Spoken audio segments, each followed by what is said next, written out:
플라톤은 철학을 공부하지 않았거나 책을 읽지 않았어도 누구나 알 수 있는 철학자입니다. 그의 저서 국가론에는 그의 철학적 고찰의 압권이라고 할 수 있는 동굴의 비유가 나와 있습니다. 어느 깊은 산속에 아주 커다랗고 어두운 동굴이 하나 있습니다. 이 동굴에는 죄수들이 움직일 수 없는 상태로 묶여 있으며 그들은 오로지 동굴의 벽만을 바라보고 있습니다. 그리고 동굴의 한가운데는 모닥불이 피워져 있습니다. 그래서 동굴 안의 죄수들은 모닥불에 의해 생긴 동굴 입구를 지나가는 동물들이나 사람들의 그림자만 볼 수 있습니다. 죄수들은 평생을 그림자만 보기 때문에 그 그림자가 이 세상과 우주의 모든 것이라고 확신하고 있습니다. 그들이 본 것이 전부이니 말입니다. 그런데 이 중 한 죄수가 우연히 쇠사슬을 끊고 동굴 밖으로 탈출을 합니다. 처음 겪어보는 동굴 밖의 빛 때문에 그 죄수는 너무 눈이 부셔서 한동안 고통을 느끼게 됩니다. 하지만 점차 빛에 익숙해지자 자신들이 지금껏 보아온 것은 실물이 아니라는 것에 당황을 하게 되며 그림자로만 보던 사물들을 직접 보고 느끼면서 비로소 진실을 알게 되고 자유와 기쁨을 만끽합니다. 한동안 그 기쁨을 맛보던 그는 동굴 속의 죄수들이 생각납니다. 그들에게도 빨리 이 사실을 알리고 싶은 마음에 다시 동굴 속으로 들어갔습니다. 다시 동굴 속으로 들어온 그는 어둠에 적응을 못해 넘어지고 부딪히면서 힘겹게 묶여있는 죄수들에게 다가갑니다. 그리고 자신이 겪은 세상 밖의 이야기를 해줍니다. 하지만 다른 죄수들은 아무도 그의 말을 믿지 않습니다. 외부의 세계에 대해 아무리 말을 해도 듣지 않는 그들을 바깥 세상으로 데려가려 해도 아무도 가려고 하지 않습니다. 결국은 밖의 세상을 본 죄수만이 이상한 사람이 되고 모두가 그를 비웃기만 합니다. 여기까지가 대략적인 플라톤의 동굴 비유의 내용입니다.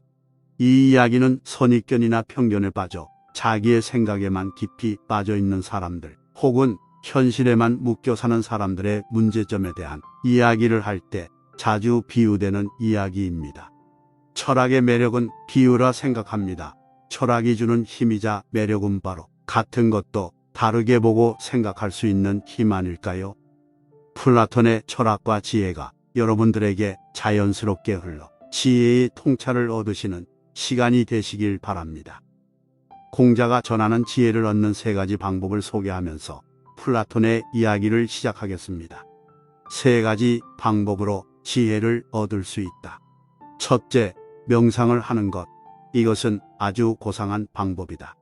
둘째, 모방을 하는 것. 이것은 가장 쉬운 방법이나 덜 만족스러운 방법이다. 세 번째는 가장 어려운 방법으로 경험을 하는 것이다. 자제는 최대의 승리다. 누군가 나에 대해 나쁜 말을 하고 있다면 아무도 그 말을 믿지 않을 것이라는 믿음을 가지고 살아가라. 깨끗한 곳은 건드리지 않고 오직 상처만을 노리는 파리떼처럼 악한 자는 타인의 장점은 무시하고 단점만을 찾아내려 혈안이 된다. 그러니 악한 자들과 어울리지 말라. 악한 자들은 당신을 방패막이로 삼을 것이다. 그리고 당신 또한 그러한 파리떼와 같은 존재가 되지 말라. 진실을 말하는 사람만큼 미움을 받는 사람도 없다. 아무리 서름이 크더라도 동정은 받지 말라. 왜냐하면 그 동정 속에 경멸의 생각도 함께 들어있기 때문이다. 자기 기만을 조심하라. 우리는 결국 우리가 생각하는 그대로가 된다. 무의식적으로 자기 기만에 빠지지 않도록 항상 주의하라.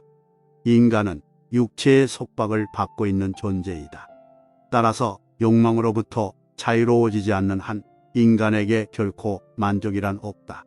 한 사람의 됨됨이를 보고 싶다면 그가 권력을 가졌을 때 무엇을 하는지를 보면 된다. 인간의 행동 바탕이 되는 3가지 요인이 있다. 욕망과 감정, 그리고 지식이다.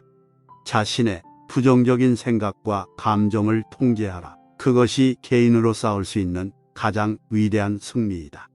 최초이자 최고의 승리는 바로 자기 자신을 정복하는 것이다. 자기 자신에게 정복당하는 것이야말로 최대의 수치이다. 현명한 사람은 해야 할 말이 있을 때 말을 한다. 하지만 어리석은 자는 무엇이든 말을 해야 하기 때문에 말을 한다. 빈수레가 가장 요란한 법이다. 지혜가 적을수록 수다가 많아진다. 때로는 침묵이 최상의 대답일 수 있다. 내가 이 세상에서 가장 현명한 이유는 단 한 가지 사실을 알고 있기 때문이다. 내가 아무것도 알지 못한다는 이 한 가지 사실을 말이다. 올바른 행동은 자기 자신에게 힘을 줄 뿐만 아니라 타인도 올바른 방향으로 이끌어주는 힘이 있다. 교육이란 우리 아이들이 올바른 것을 추구하도록 가르치는 것을 말한다. 교육의 시작 방향이 훗날 그의 삶을 결정한다. 마음이 행복한 사람만이 행복을 얻을 수 있다. 남에게 친절하고 관대한 것이 내 마음의 평화를 유지하는 길이다. 남을 행복하게 해줄 수 있는 사람이 또한 행복해진다. 마음이 곧 현실을 결정짓는다. 따라서 당신의 마음을 바꾸면 현실도 바꿀 수 있다. 행복하고 싶다면 먼저 당신의 마음을 행복하게 만들라. 자신의 마음을 행복하게 만들 수 있는 사람만이 행복을 얻을 수 있다. 남을 대하는 방식에 따라 우리의 행복도 결정된다. 남을 때린 자는 밤에 잠을 잘 이루지 못하고 남에게 인색하게 굴면 그만큼 내 마음도 비좁아진다. 남의 말을 열심히 듣는 사람은 말하는 사람 입장에서는 진실한 법과 같다. 무지는 모든 악의 뿌리이다. 훌륭한 행동은 자신에게 영광일 뿐만 아니라 다른 사람들에게도 훌륭한 행동을 하도록 고무시킨다. 마치 놀이처럼 즐기며 인생을 살아가라. 세상을 지루하게 바라보는 자에게 이 세상은 지루한 것이다. 아름다움은 그것을 바라보는 그 사람의 눈에 달려 있다. 겉모습은 그저 속임수에 불과하다. 현실 너머에 진리를 볼 줄 아는 눈을 길러라. 무지는 모든 악의 뿌리이자 줄기이다. 그리고 모든 선의 시작은 진리로부터 나온다. 정의는 자신에게 어울리는 것을 가지고 자신에게 어울리는 행동을 하는 것이다. 각자 자신의 위치에서 해야 할 일에 최선을 다하고 타인을 방해하거나 간섭하지 않을 때 정의가 구현되는 것이다. 나이가 들면 평온함과 자유에 대한 지각이 생겨난다. 그때서야 비로소 집착이 조금씩 누그러지고 온갖 지배욕에서 벗어날 수 있게 된다.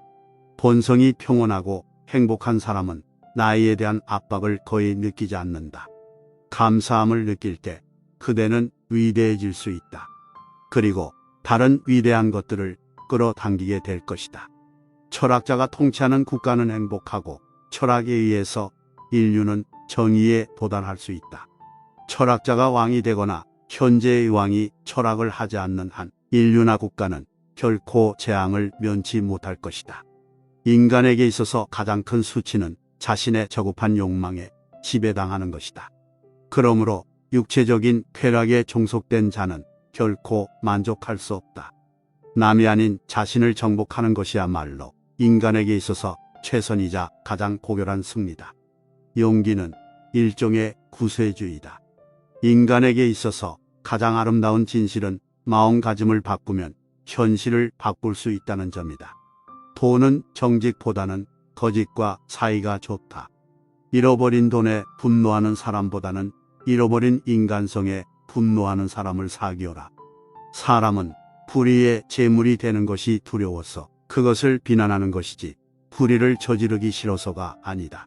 사람을 시험해 보려면 모든 재산을 박탈하고 부당하게 대해보라. 재산을 박탈당한 것은 참지만 부당한 대우는 참지 못하는 사람이라면 가까이 두고 잘 대해 주도록 하라. 부당한 대우는 참지만 재산을 박탈당한 것에 불만을 사귀지 못하는 사람이라면 멀리하거나 피하도록 하라. 모든 사람의 마음속에 온갖 종류의 새장이 있다고 가정하라.